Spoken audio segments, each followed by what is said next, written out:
देखिए रफ करो, नहीं यहां तक क्लियर हुआ? आप बताइए यस हाँ शॉर्टेस्ट सर। लेंथ के पाथ के मेजरमेंट को क्या कहते हैं? डिस्प्लेसमेंट। क्या कहते हैं? डिस्प्लेसमेंट। एक वर्ड ध्यान में रख लीजिए कि डिस्टेंस रियल लाइफ में पॉसिबल है, लेकिन डिस्प्लेसमेंट रियल लाइफ में पॉसिबल नहीं है। डिस्प्लेसमेंट का पाथ रियल लाइफ में नहीं होता, वर्चुअल होता है। क्या होता है? क्या होता है? वर्चुअल। वर्चुअल वर्चुअल, इमेजिनरी, जो कि रियल लाइफ में पॉसिबल नहीं है। क्लियर हुआ ना? जैसे मान लो कि यहां से मुझे मुंबई जाना है, तो एक्चुअल रोड जो है उससे तो जा सकते हैं, this is called actual path. लेकिन अगर डिस्प्लेसमेंट की बात करें तो शॉर्टेस्ट पाथ होगा ना। शॉर्टेस्ट पाथ का मतलब हो सकता है किसी के घर में से गुजरे, हाँ या ना? हो सकता है किसी के हाँ छत से सर। गुजरे, हो सकता है रेलवे ट्रैक से गुजरे, हो सकता है प्लेटफॉर्म के ऊपर से गुजरे। समझ में आ रहा है क्या? हो सकता है एयरपोर्ट के ऊपर से गुजरे, ऐसा भी तो पॉसिबल है। So this is not the actual path. Clear हुआ? So what is the displacement? Virtual और इमेजिनरी पाथ। हाँ, the measurement of length of shortest path, उसे क्या कहेंगे बेटा? Displacement displacement. लिख लीजिए, लिख लिए।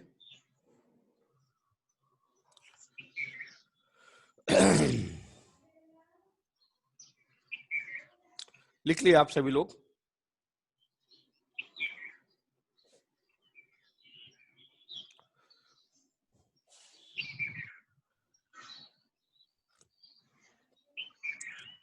अब बताइए बेटा, रफ करूं?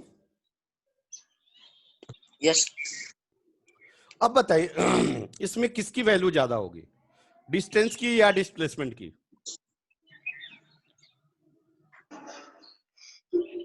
बोलिए, जवाब दीजिए। डिस्टेंस।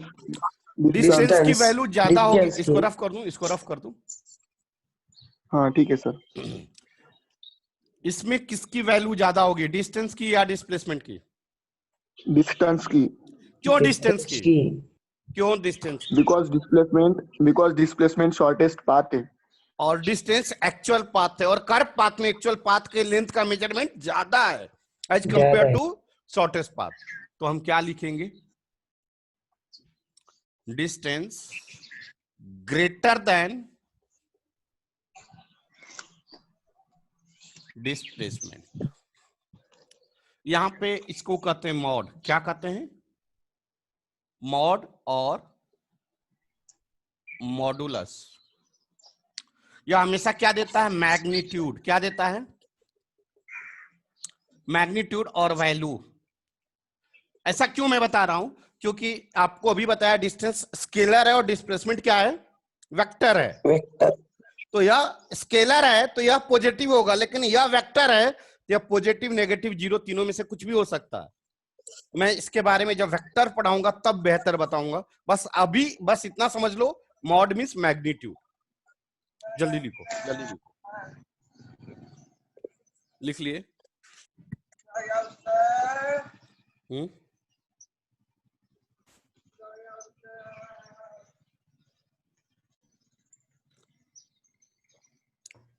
बढ़ूं बेटा?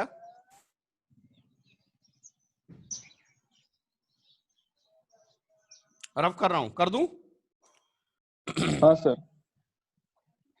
इसका मतलब ये हुआ, लेकिन यह कंडीशन किसका वैलिड है? Only in curve path. इसके यह किस केस में होगा? यह के कंडीशन किस केस में होगा?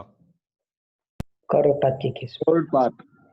कर्व पाथ के कंडीशन में होगा, कर्व पाथ में ही ऐसा होगा। चलिए मैं रफ करूं अब, यस पूरा रफ कर रहा हूं।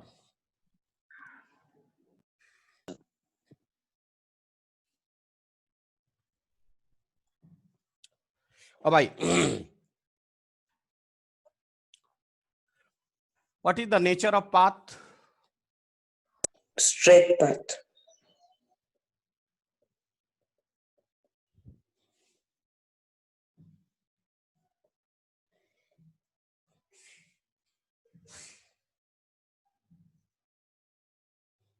Straight path.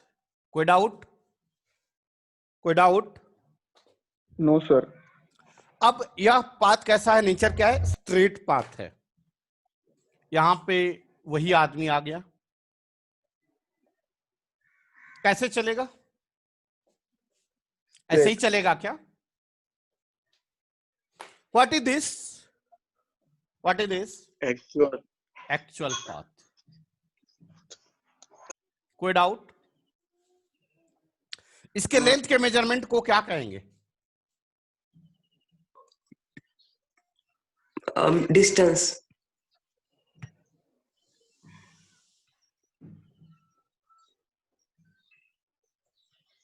क्या कहलाएगा? डिस्टेंस कहलाएगा क्या? Sir. And what is the displacement? Measurement Measurement. Length of shortest distance between Length initial of- and final point. Shortest path Shortest. क्या कहेंगे? Displacement. अब बताइए कि डिस्टेंस और डिस्प्लेसमेंट में क्या रिलेशन होगा इस केस में? क्या होगा? दोनों का वैल्यू क्या होगा? Equal. दोनों इक्वल का क्यों? वैल्यू सेम होगा सर। क्यों ऐसा होगा? क्योंकि स्ट्रेट पाथ में इमेजिनरी पाथ, शॉर्टेस्ट पाथ और actual path both are Same. Same. So आप क्या लिखोगे? Distance greater than mod of displacement. लेकिन यह कब होगा? यह कब होगा? जब तीनों पार्ट सेम आएंगे। नहीं, तीनों मतलब Sir, जब पाथ कैसा होगा? स्ट्रेट पाथ होगा। स्ट्रेट होगा, स्ट्रेट पाथ होगा। जब स्ट्रेट पाथ होगा तब ये कंडीशन वैलिड है, otherwise condition valid. sir equal होगा ना? हाँ, इक्वल होगा। लेकिन आप जो क्वेश्चन पूछ रहे थे बेटा कि पांडे सर स्ट्रेट पाथ में इमेजिनरी पाथ तो होता है, आप यही बोल रहे थे ना? मतलब Yes. शॉर्टेस्ट लेंथ होता है, यही आप बोल रहे थे? Yes, sir. होता नहीं है, वह इमेजिनरी का इमेजिनरी ही रहता है। लेकिन हाँ, यहाँ पे एक्चुअल पाथ और शॉर्टेस्ट पाथ सेम है, इस वजह से आप बोल रहे हैं कि सेम है, बट वह होता रियल लाइफ में नहीं है। क्लियर हुआ? Sir equal होगा ना सर? इधर in straight path distance is equal to mode of displacement. Leaking mistake है ना भाई, तो बोलो ना। लीकिंग मिस्टेक है मतलब छापिंग मिस्टेक है। हो गया? सारे बच्चे लिख लिए? Yes, sir. क्या हर बच्चे को समझ में आया? Yes. आयुष, आयुष हाँ, समझ में आया सर। आपको समझ में आ रहा है बेटा सच में? हाँ सर, सब समझ में आ रहा है। गुड, बहुत अच्छी बात। क्लियर है सब लोग? हाँ सर। कल मैं आगे आप लोग को अब यूनिट निकालना बताऊंगा सारी चीजों का, ठीक है? Ayush, Okay. Ayush yes sir. बेटा अपने फ्रेंड सबको अगर जो चाहे पढ़ना, मतलब लगता है क्योंकि फ्री में अटेंडेंस, तो आप इन्फॉर्म कर सकते हो। आप भी और तो ये बेटा आप सार्थक Yes. बता देना अपने फ्रेंड्स को। सिद्धेश तुम भी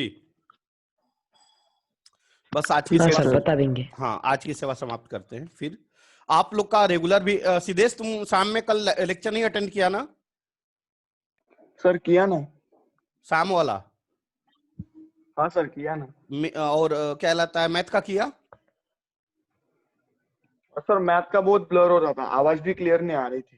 अच्छा, और आपको शाम को लैटेंट हीट पढ़ाया, मुझे वो समझ में आया, fusion, latent heat of fusion, मगर वो आपने पहले जो Q1 Q2 जो पढ़ाया था ना, वो वो नहीं लेक्चर समझ। मैंने नहीं किए थे, तो वो नहीं समझ में आया।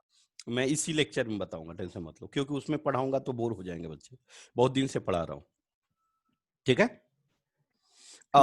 उसके बाद में क्या पढ़ा रहा, इसमें केमिस्ट्री का लेक्चर अटेंड किए कल आप?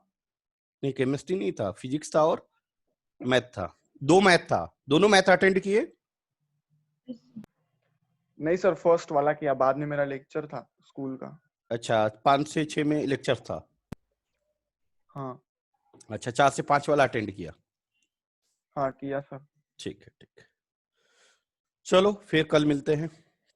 कल मतलब शाम का लेक्चर होगा। Okay sir. और छोटा भाई का बोल देना कि भी लेक्चर चल रहा है। सर वो है ना लेक्चर में, वो कर रहा है। कहाँ है क्या? ए बेटा, हाँ सर। तुम लेक्चर कल किया था शाम में हाँ सर, सब किए थे। 8th का? हाँ सर, सब लेक्चर किए थे। नहीं किया है, मेरे पास आया हुआ है अटेंडेंस। किए थे तुम्हारा नाम तो नहीं है अटेंडेंस में। सर, पर मैंने तो किए थे। हो सकता है कि सर भूल गए हो, मैं देखता हूँ। ठीक है, फिर कल मिलते हैं। 11th के बच्चों का अभी क्लास है, अभी क्लास होगा 11th के बच्चों को। अभी 2 मिनट में मैं आईडी और पासवर्ड भेज रहा हूँ। बाय।